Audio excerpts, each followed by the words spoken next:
Ketika laut marah, sudah 4 hari nelayan-nelayan tak bisa turun ke laut. Pada malam hari, hujan lebat turun. Gemuruh gelombang, tiupan angin kencang di kegelapan malam, seolah-olah memberi tanda bahwa alam sedang murka. Laut sedang marah. Bahkan binatang-binatang pun seolah tak berani menampakkan diri.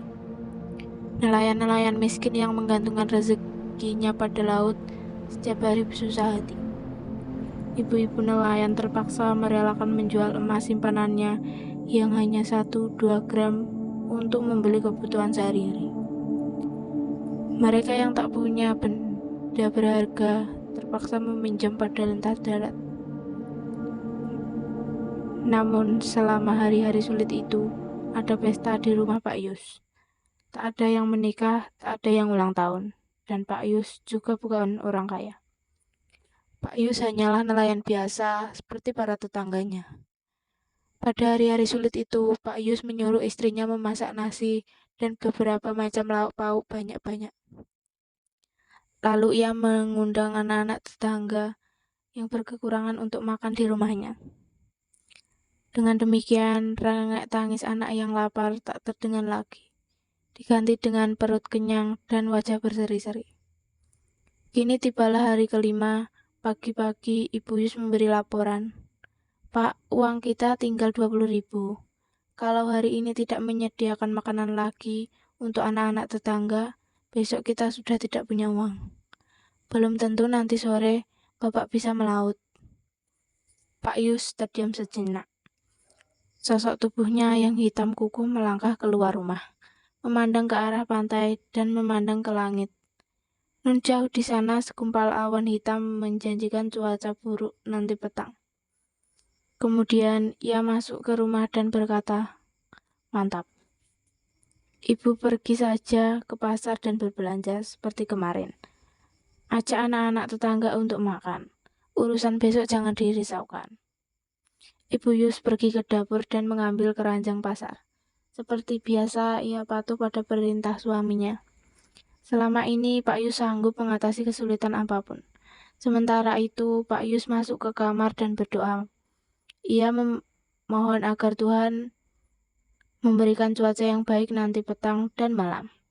Dengan demikian, para nelayan bisa pergi ke laut menangkap ikan dan besok ada cukup makanan untuk seisi desa. Siang harinya, anak-anak makan di rumah Pak Yus. Mereka bergembira setelah selesai. Mereka menyalimi Pak dan Ibu Yus, lalu mengucapkan terima kasih.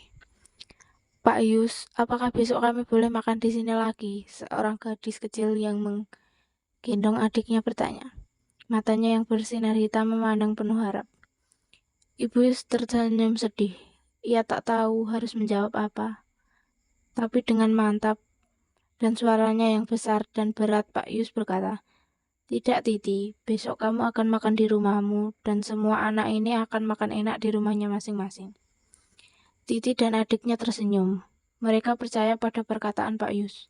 Pak Yus nelayan yang berpengalaman. Mungkin ia tahu bahwa nanti malam cuaca akan cerah dan para nelayan akan panen ikan. Kira-kira jam 4 petang, Pak Yus keluar rumah dan memandang ke pantai. Laut tenang, angin bertiup sepoi-sepoi, dan daun pohon kelapa gemerisi keringat. Segumpal awan hitam yang menjanjikan cuaca buruk sirna entah pamit kemana. Ia pergi tanpa pamit. Malam itu, Pak Yus dan para tetangganya pergi melaut.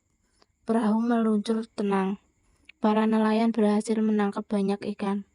Ketika fajar mereka, perahu-perahu mereka menuju ke pantai dan disambut oleh para anggota keluarga dengan gembira. Pak Yus teringat kepada anak-anak tetangga. Tuhan telah menjawab doanya. Semua nelayan itu mendapat rezeki. Hari itu tak ada pesta di rumah Pak Yus. Semua anak makan di rumah ibunya masing-masing. Sekali lagi di atas perahunya, Pak Yus memanjatkan doa syukur.